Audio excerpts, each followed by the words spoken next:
Hello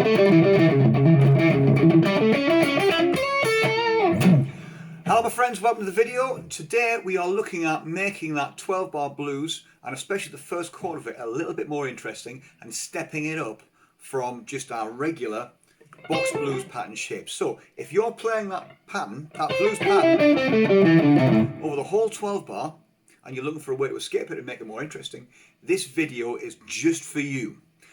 So don't forget, like and subscribe. I really appreciate it when you do that. Share it with your friends and keep watching the videos. There's a whole series of videos on exactly this topic. So without further ado, let's think about what we can do. We've got our box pattern shape. We've got an A7 chord that we're playing our shape over. Now, each chord, if you break those notes down into individual notes, becomes an arpeggio. In A7, you have an A note, a C sharp note, an E, and a G. Do you need to know the theory of that? Do you need a degree in music theory? Not really, no. All you need to know is where those notes are in relation to things that you already know.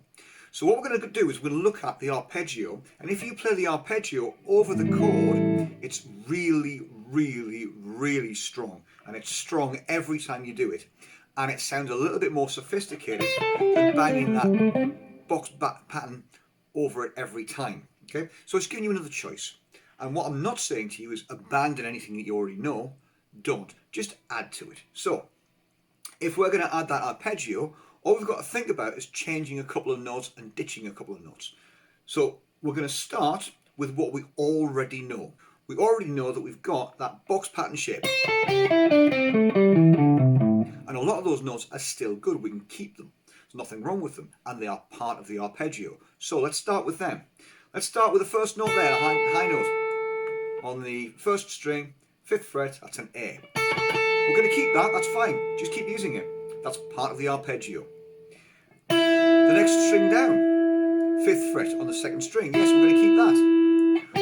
We're going to keep the 8th fret on the 2nd string. So those ones we're going to keep. If we look at the 4th string, we're going to keep the 7th fret. We're going to keep the 5th fret. 5th string, we're going to keep the 7th fret, and then we're going to keep the low root there. So we've already got some notes we're going to keep. All we're going to do is add one more note to that formula, and you've got the notes of that arpeggio. So we'll start there, first string. I'm going to add, instead of that note there that we get with the box pattern shape, I'm going to add that one there. So we're going to go 1, 2, 3, 4 frets higher than the start of our pattern, and we're going to go to there. So there's our first new note of the arpeggio. Practice playing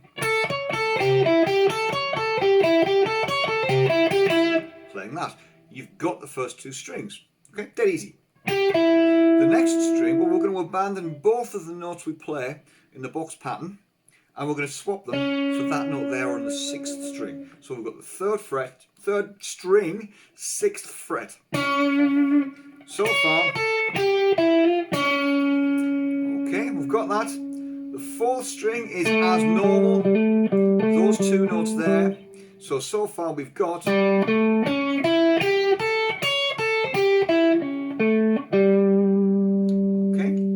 next note is as we're used to, 7th fret on the 5th string.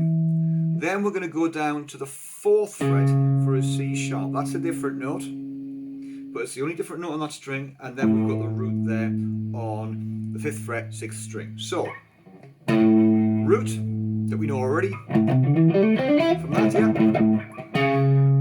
4th fret on the 5th string, and then with your little finger, the 7th fret on the 5th string. Then on your 4th string, as normal, 5th and 7th. 3rd string, only that C sharp on the 6th fret, that's all you need. 2nd string, as normal. 1st string, 1st note, the A there on the 5th fret, as normal, but then we reach up and we're going to find our C sharp there. Okay, so we start putting those together over that A7 chord in your blues. Don't do it over the D chord or the E chord, but use these notes over the A7.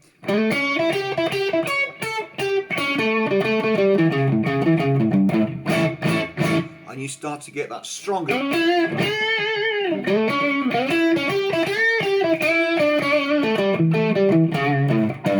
Stronger sound. And when you come back to those chords, to that chord from the D7, there's the D7.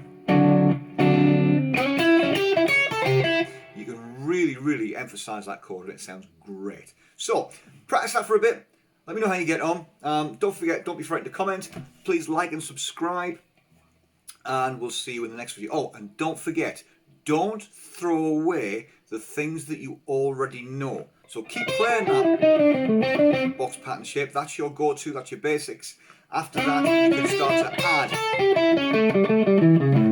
the arpeggio. Okay, good luck, have fun with it. See you soon.